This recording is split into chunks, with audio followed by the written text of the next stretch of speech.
Just to give you a heads up, this is not 2007.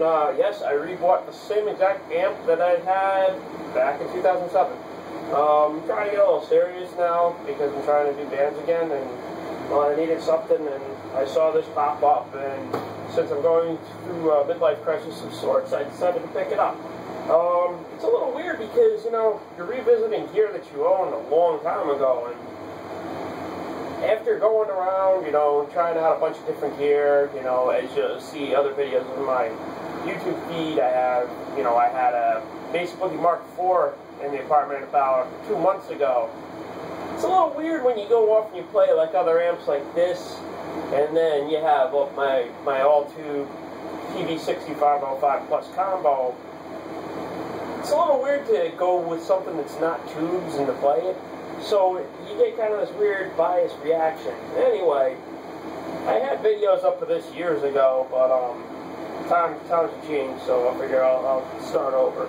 Basically, this is a little experiment that Marshall did where they made like a little trans tube simulclass, whatever. That's probably not even the right term, but basically what it is, it's basically an amp with a beefed up transformer, and it's got two preamp tubes. They're like 12AX7s, EC83S. I guess is the technical term. It's a cool amp. It's got basically 4 channels, and they don't really balance out as 4 individual channels. It's more like 2 channels here, 2 channels here. Basically, the amp breaks down to 2 sides. This side is basically solid state. You got your clean channel. You got like a crunch channel, which I loved back in the day, but play it now, it's a little different. You got your, like, clean-ish plexi clean. I guess that doesn't really work, but I guess if you're familiar with Marshalls, that works. Then you've got your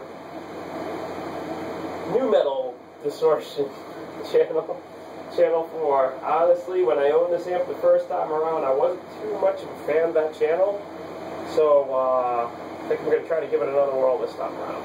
Alright, I'm going to give you a demonstration of each channel. We're going to try out the clean channel, but bear in mind that it's a shared EQ for each channel on this side of the amp, so you don't really get too good a difference. So I have it set for channel 2, which is the crunch channel, so I'm going to dial it back a little bit.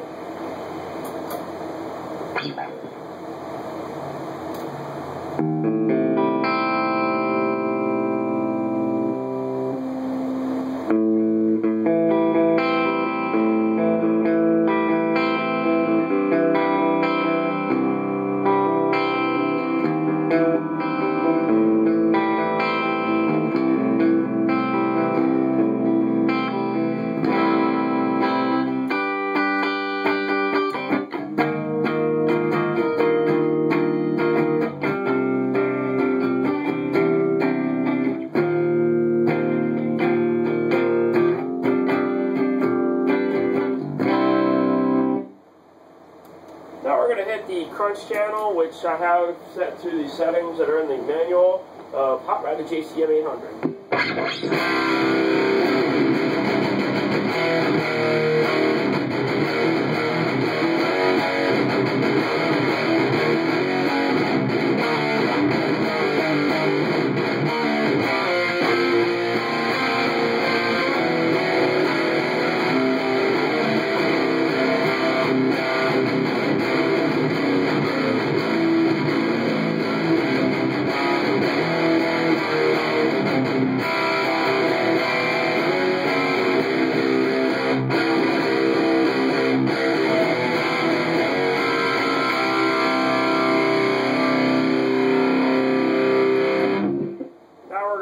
to OD1, which is like the plexi clean type thing, and let's see how that feels.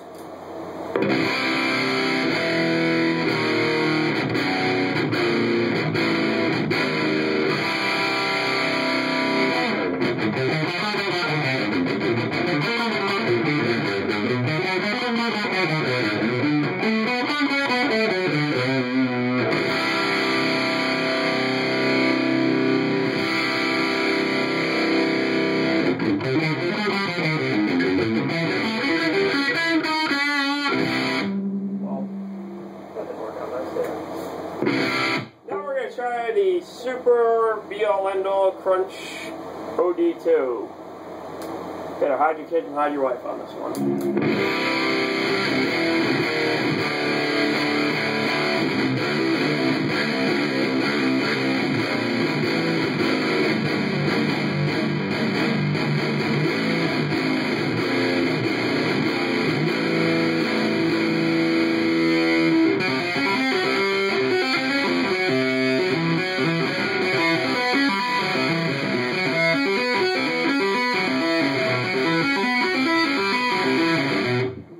Awful, but you get the point. Basically, it's also got a foot switchable solo channel, and obviously by my demonstration right there, I have no business pressing that button at all. And then there's a foot switchable reverb as well. The thing that's a little bit hard for me to kind of get used to again is the fact that it's not an all-tube amp, and basically I just kind of got this as something to tide me over until I'm sure that whatever I'm about to do is really serious, because honestly, at this point in time, I'm really not even sure if this band thing that I'm trying to do is going to work. I've spoken to 2 drummers, and so far, I'm still waiting to hear back from them. However, it's a decent amp. Honestly, I was happy to get the matching 412 cab. This is, by the way, the 400 watt cab with the G12 100 speakers in it, as opposed to, there was also a 280 cab. And just to give you an idea, I'm about 5'11" and a half, and this thing is pretty big. I know it's been a while since I've actually lugged equipment around, but this thing is pretty big for a half stack. And of course, for those who don't know, the head is actually longer than like an average head. It's actually a lot shallower. I don't know if you can see that. I probably shouldn't be doing that, but yeah.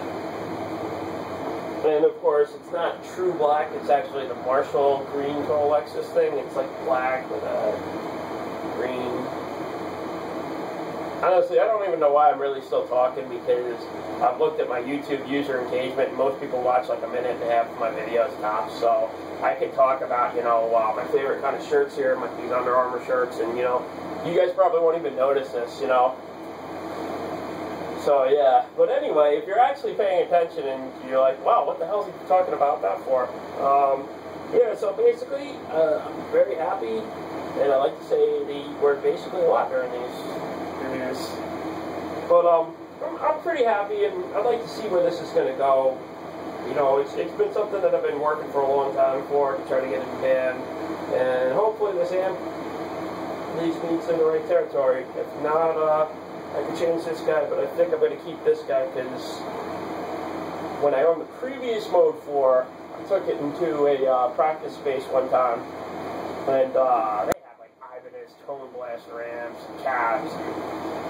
I think one of those guys in the black metal band there, I think he probably, you know, accidentally spilled some cough syrup on one of the speaker cones, so it didn't sound that great. But when I wheeled my Mode 4 in the original one that had the angled cab, this is the straight one, I had it about halfway up, and I was shaking the walls while we played. The band in the other room complained, you know, could you guys turn it down? That's when I knew I had a good amp. I'd like to thank people for watching my videos. I honestly don't know why you watch them, because I'm really not that good of a player, you know, but I play for my heart, I don't play for my wallet, which I guess is good, because I really don't play that good at all. Alright, well, thanks for